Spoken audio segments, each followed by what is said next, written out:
Ezra 3, Rebuilding the Altar. When the 7th month came and the Israelites were in their towns, the people gathered together as one in Jerusalem.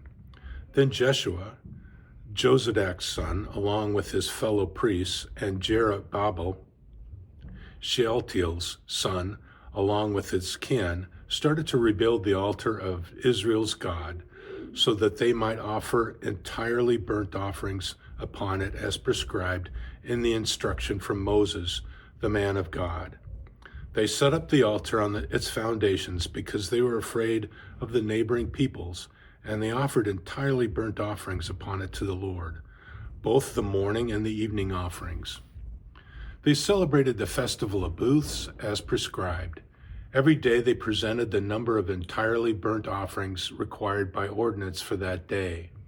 After this, they presented the continual burnt offerings, the offerings at the new moons, and all the sacred feasts of the Lord, and the offerings of everyone who brought a spontaneous gift to the Lord.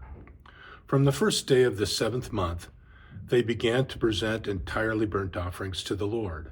However, the foundation of the Lord's temple had not yet been laid, so they gave money to the masons and the carpenters, and food, drink, and oil to the Sidonians and the Tyrians to bring cedar wood by sea from Lebanon to Joppa, according to the authorization given them by Persia's King Cyrus. Laying the foundations of God's home. In the 2nd month of the 2nd year after their arrival at God's house in Jerusalem, Jerubbaal, Shealtiel's son, and Jeshua, Josedak's son, and the rest of their kin, the priests and the Levites, and all who had come from the captivity to Jerusalem, made a beginning.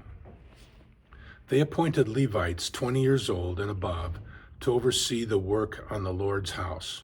Then Jeshua, with his sons and his kin, Kadmiel, and his sons Benui, and his sons, the sons of Judah, along with the sons of Henadad, the Levites, and their sons and kin, collaborated to supervise the workers in God's house. When the builders laid the foundation of the Lord's temple, the priests clothed in their vests and carrying their trumpets, and the Levites, the sons of Asaph, and cymbals, arose to praise the Lord according to the directions of Israel's King David. They praised and gave thanks to the Lord, singing responsively, "He is good, his graciousness for Israel lasts forever." All of the people shouted with praise to the Lord because the foundation of the Lord's house had been laid.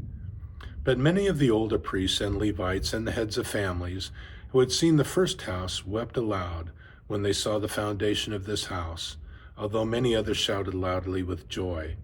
No one could distinguish the sound of the joyful shout from the sounds of the people's weeping, because the people rejoiced very loudly. The sound was heard at a great distance.